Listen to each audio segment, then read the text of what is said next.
Joy University, best emerging university in South India. For admissions, contact. అందరికీ నమస్కారం.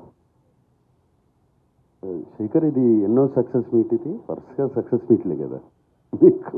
All films you sit here after the film releases and you having a success. One more to your belt. Very happy. Thank you Shekhar. First media అందరికీ thanks చెప్పాలి. I think first time unanimous reviews వచ్చినట్టున్నాయి. నాకు నిన్న ఎవరో ఒక photograph చూపించారు, అన్ని 3కి తక్కువ ఏది లేదు ఏ రివ్యూ. అండ్ అంత యునానిమస్గా వచ్చిందంటే అంత యునానిమస్గా నచ్చిందే అనమాట. So thank you very much దానికి. అండ్ ముందుగా నాకు అఫ్కోర్స్ సునీల్కి thanks. Like family to me always. సునీల్తో ఎప్పుడు ఫ్యామిలీ. సినిమా చేసినా చేయకపోయినా ఏదో ఒకటి ఉంటుంది మాకు.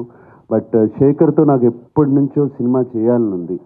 Actually before Sumanth worked, before Amala worked, before Chaitanya చేసినప్పుడు దానికన్నా ముందు నుంచి శేఖర్తో ఎప్పుడు కలుస్తూ ఉంటాం, ఒక సినిమా చేయాలంటాం.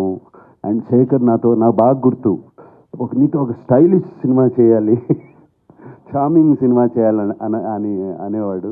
బట్ ఫైనలీ మా ఇద్దరి మధ్యన రాత ఎలా రాసింది. సచ్ ఎ బ్యూటిఫుల్ క్యారెక్టర్ ఈ గేవ్ మీ. అండ్ నాకు ఈ రొటీన్ సినిమాల నుంచి ఒక కొత్త క్యారెక్టర్ చేయాలి సినిమాలో. నేను ఆడియో ప్రీ రిలీజ్లో కూడా చెప్పాను, సినిమాలో ఒక పాత్రగా చేయాలి. అండ్ శేఖర్ ఈ సినిమాలో ఫుల్ ఫిల్మ్ ఇస్ లైక్, నేను మాయాబజార్ అనే సినిమాతో కూడా కంపేర్ చేశాను అప్పుడు. అలాగే దాంట్లో హీరో ఎవరు అన్నాను. అలాగే మిస్సమ్మలో చూస్తే హీరో ఎవరు, గుండమ్మ కథలో చూస్తే హీరో ఎవరు, we don't know. It is only the director. And ఇప్పుడు కూడా చెప్తున్నాను, ఇది శేఖర్ కమ్ముల గారి ఫిలిం. ఇది out and out his film. ప్రాణం పోస్తారు ఈ సినిమాకి, నాకు తెలుసు. ఆయనే కాదు, ఆయన whole team. I know that whole team how much వాళ్ళు ఎంత క్లోజ్గా ఉంటారో.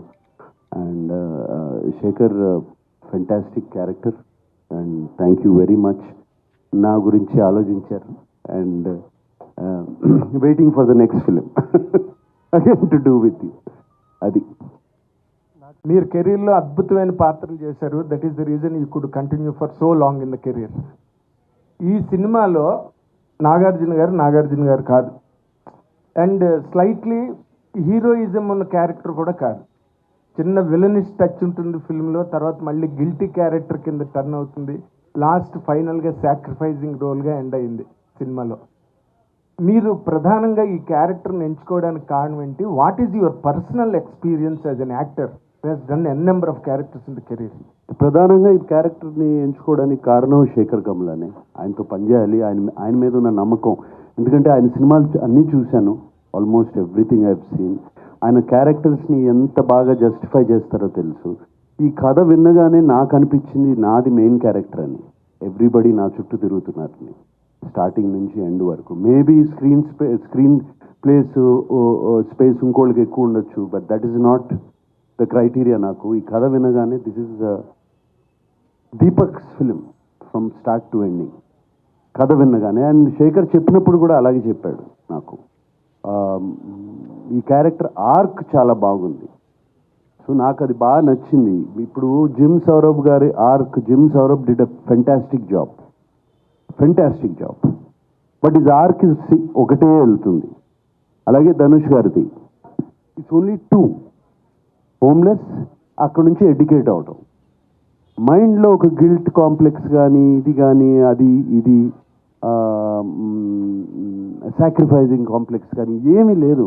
ఆ క్యారెక్టర్ వెరీ ఇన్నోసెంట్ క్యారెక్టర్. ఒకటే గ్రాఫ్లో వెళ్తుంది, సింగిల్ లైన్లో వెళ్తుంది. నా క్యారెక్టర్కి శేఖర్ గారు 3 షేడ్స్ ఇచ్చారు యాక్చువల్గా. So they are 3 shades. So అందుకనే ఈ క్యారెక్టర్ బాగా నచ్చి చెప్పినగానే వెంటనే నేను చేశాను ఈ character. And it is proving on screen. నాకు వచ్చే కామెంట్స్ కానీ, మీడియా రాసిన కామెంట్స్ కానీ, ఫ్రెండ్స్ చెప్పే కామెంట్స్ కానీ, చూసిన వాళ్ళు కానీ, అండ్ ఫ్యాన్స్ కూడా బాగా ఎంకరేజింగ్గా ఉన్నారు. అండ్ కింగ్ ఇస్ కింగ్ అంటున్నారు. So very very happy. Chain king. ఏమండి శేఖర్ గారు, మీరు